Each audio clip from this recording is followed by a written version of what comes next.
Assalamualaikum warahmatullahi wabarakatuh. Perkenalkan, nama saya Partini, NPM 19570111021. Saya di sini sebagai moderator. Yaitu kami dari kelompok 1 ingin mempresentasikan tentang pendidikan kewarganegaraan, yaitu yang berjudul Identitas Nasional. Yang materi pertama yang akan disampaikan oleh teman saya. Nama saya Unggul Sulistyo Satriotomo, NPM 1957011013. Di sini saya akan menjelaskan mengenai pengertian identitas nasional. Identitas nasional adalah salah satu jati diri dari suatu negara. Dalam garis besarnya, identitas nasional merupakan suatu jati diri yang tidak hanya mengacu pada individu tertentu, namun juga berlaku untuk suatu kelompok atau organisasi atau suatu negara. Dapat ditarik kesimpulan bahwa identitas nasional adalah suatu kumpulan dari nilai budaya yang tumbuh dan berkembang pada macam-macam aspek kehidupan, baik itu suku, budaya, ras, dan serta agama yang menjadi satu kesatuan seperti negara Indonesia. Terima kasih. Oke, selanjutnya perkenalkan, nama saya Leopi Haryati, NPM 1957011005. Jadi di sini saya akan menjelaskan tentang karakteristik identitas nasional.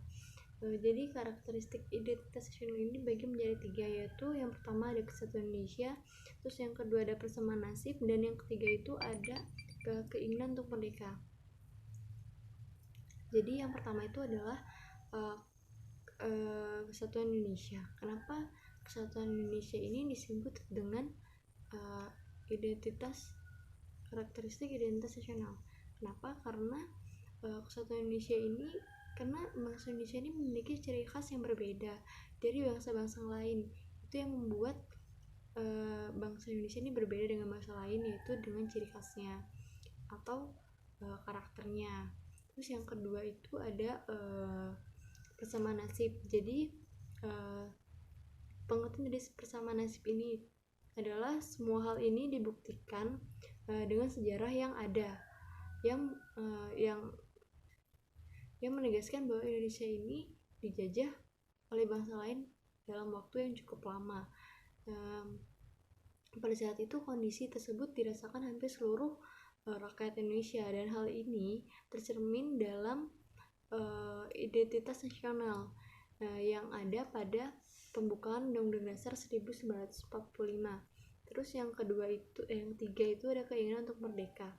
Jadi maksud dari keinginan untuk merdeka ini adalah seluruh penduduk Indonesia ini memiliki keinginan yang sama-sama ingin terbebas dari belenggu penjajahan, sama-sama ingin merdeka, terhindar dari penjajahan fisik maupun mental.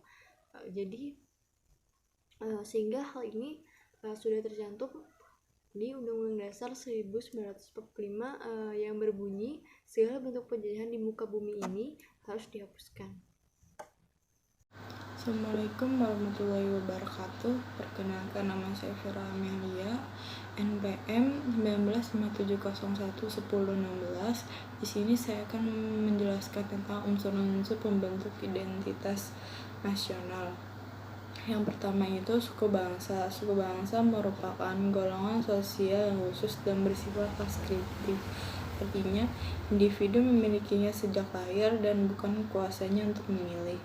Misalnya kamu orang Jawa dan saya orang Sunda. Jawa dan Sunda adalah identitas masing-masing kita. Yang kedua itu agama. Agama merupakan golongan sosial yang klasifikasinya berdasarkan agama atau aliran kepercayaan. Individu sejak lahir biasanya sudah berafiliasi ke salah satu agama. Yang ketiga itu ada bahasa. Bahasa merupakan golongan sosial didasarkan pada aspek simbolik yang secara arbiter dibentuk sebagai sarana interaksi. Individu mempelajari simbol-simbol yang membentuk bahasa sejak lahir. Yang keempat itu ada budaya. Budaya merupakan golongan sosial yang didasarkan pada pengetahuan manusia yang secara kolektif digunakan untuk menafsir lingkungannya sehingga menjadi pedoman untuk bertindak dan menghasilkan karya. Sekian dan terima kasih. Wassalamualaikum warahmatullahi wabarakatuh. Materi selanjutnya yang akan disampaikan oleh saya itu proses berbangsa dan bernegara di era sebelum kemerdekaan Indonesia. Nah, proses berbangsa dan bernegara sebelum di era kemerdekaan Indonesia itu terpacu atau berorientasi kepada penjajahan, itu kepada melawan penjajahan. Nah, dari zaman Sriwijaya pada abad ke-7 dan Majapahit pada abad ke-13, mereka itu sudah berusaha untuk mempersatukan negara Indonesia, yaitu Nusantara. Akan tetapi banyak kehancuran di mana-mana karena disebabkan oleh pemimpin-pemimpin dari kerajaan tradisional tersebut itu belum menguasai tentang konsep berbangsa dan bernegara. Nah, proses berbangsa dan bernegara ini mulai berkembang pada saat Sumpah Pemuda dikumandangkan di seluruh Nusantara. Nah, sejak zaman itulah proses berbangsa dan negara itu puncaknya yaitu pada proklamasi pada tanggal 17 Agustus 1945. Saya Ferinde Dasari, NPM 1957011010. Di sini saya akan menjelaskan tentang proses berbangsa dan bernegara pada masa sekarang. Proses berbangsa dan bernegara pada masa sekarang erat kaitannya dengan hakikat pendidikan kewarganegaraan, yaitu supaya sadar dan terencana untuk mencerdaskan kehidupan bangsa bagi warga negara dengan cara menumbuhkan jati diri dan moral bangsa sebagai landasan pelaksanaan hak dan kewajiban dalam bela negara demi keberlangsungan kehidupan dan kejayaan bangsa dan negara. Sehingga dengan mencerdaskan kehidupan bangsa, memberi ilmu tentang tata negara, menumbuhkan kepercayaan dan jati diri bangsa serta moral bangsa, maka itu semua takkan sulit untuk menjaga kelangsungan kehidupan dan kejayaan Indonesia dalam proses berbangsa dan bernegara. Negara perlu didorong untuk menggugah masyarakatnya agar dapat tercipta rasa persatuan dan kesatuan serta rasa turut memiliki. Masyarakat Indonesia harus disadarkan untuk segera mengabdikan dirinya pada negara, bersatu padu dalam rasa yang sama untuk menghadapi krisis budaya, kepercayaan, moral, dan lain-lain. Selanjutnya, saya Zahra Lutfia, NPM 1917011084, akan menjelaskan materi tentang faktor-faktor pendukung kelahiran identitas nasional. Identitas nasional suatu bangsa memiliki sifat, ciri khas, dan keunikan sendiri-sendiri yang dipengaruhi oleh berbagai faktor. Berikut ini adalah faktor-faktor yang mendukung kelahiran identitas nasional. Yang pertama adalah faktor objektif, meliputi faktor geografis, ekologis, dan demografis. Yang kedua adalah faktor subjektif, meliputi faktor historis, politik, sosial, dan kebudayaan yang dimiliki oleh bangsa Indonesia. Saya Gracia Luciana, NPM 1917011083 akan menjelaskan tentang pengertian konstitusi. Istilah konstitusi berasal dari bahasa Perancis, constituer, yang berarti membentuk. Secara istilah berarti peraturan dasar mengenai pembentukan negara. Dalam bahasa Belanda, istilah konstitusi dikenal dengan istilah grondwet, yang diterjemahkan sebagai undang-undang dasar. Dalam bahasa Indonesia, wet diterjemahkan sebagai undang-undang dan grow berarti tanah. Dengan ini, maka konstitusi memuat aturan pokok mengenai sendi-sendi yang diperlukan untuk berdirinya sebuah negara. Selanjutnya, saya Saidah Hariza, NPM 1957011009. Saya akan menyampaikan materi mengenai hakikat dan fungsi konstitusi. Pengertian hakikat dan fungsi konstitusi menurut ahli yang bernama Sri Sumantri dengan mengutip pendapat dari Steinbeck yang menyatakan bahwa ada 3 materi pokok dalam muatan konstitusi. Yang pertama itu adalah jaminan hak asasi manusia, yang kedua adalah susunan ketatanegaraan yang bersifat mendasar, dan yang ketiga itu adalah pembatasan kekuasaan.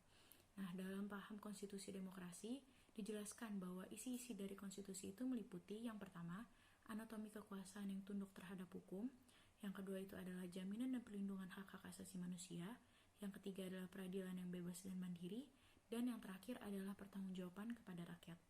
Lalu yang selanjutnya, fungsi konstitusi antara lain yang pertama, fungsi pengatur hubungan antara kekuasaan negara, dan yang kedua itu adalah fungsi pengatur hubungan kekuasaan antar negara dan warga negaranya atau rakyatnya. Yang ketiga adalah fungsi pemberitahuan sumber legitimasi terhadap kekuasaan negara. Yang keempat, fungsi penyalur atau pengalih kewenangan dari sumber kekuasaan yang asli. Yang kelima adalah fungsi sebagai sarana pengendalian masyarakat. Dan yang terakhir itu adalah fungsi sebagai sarana perekayasa dan pembaruan masyarakat. Jadi kesimpulannya, konstitusi ini memiliki fungsi untuk mengorganisir kekuasaan agar tidak dapat dilakukan secara terpaksa dan semena-mena.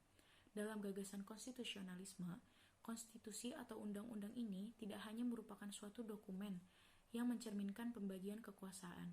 Tapi, dalam gagasan konstitusionalisme, konstitusi dipandang sebagai lembaga yang memiliki fungsi khusus, yaitu menentukan dan membatasi kekuasaan di satu pihak dengan melakukan perimbangan antara eksekutif, legislatif, dan parlemen.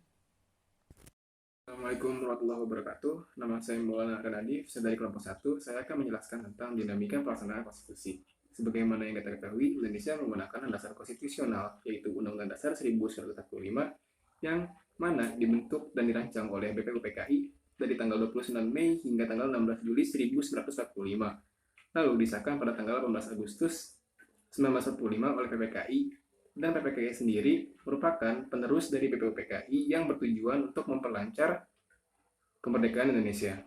Bagaimana yang kita ketahui bahwa Indonesia menggunakan landasan konstitusional UUD 1945 dari tahun 1945 hingga saat ini.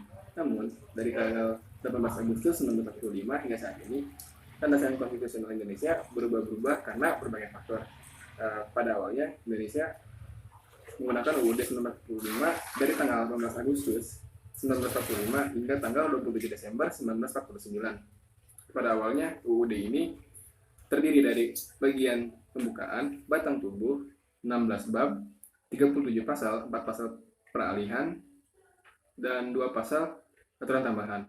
Lalu Indonesia mengalami perubahan landasan konstitusional yang awalnya berupa UUD 1945 menjadi UUD RI 1949. Perubahan ini diakibatkan karena bentuk negara pada saat itu republik diubah menjadi bentuk negara serikat, sehingga mengalami ketidakcocokan antara landasan konstitusional dengan bentuk negara yang dianut.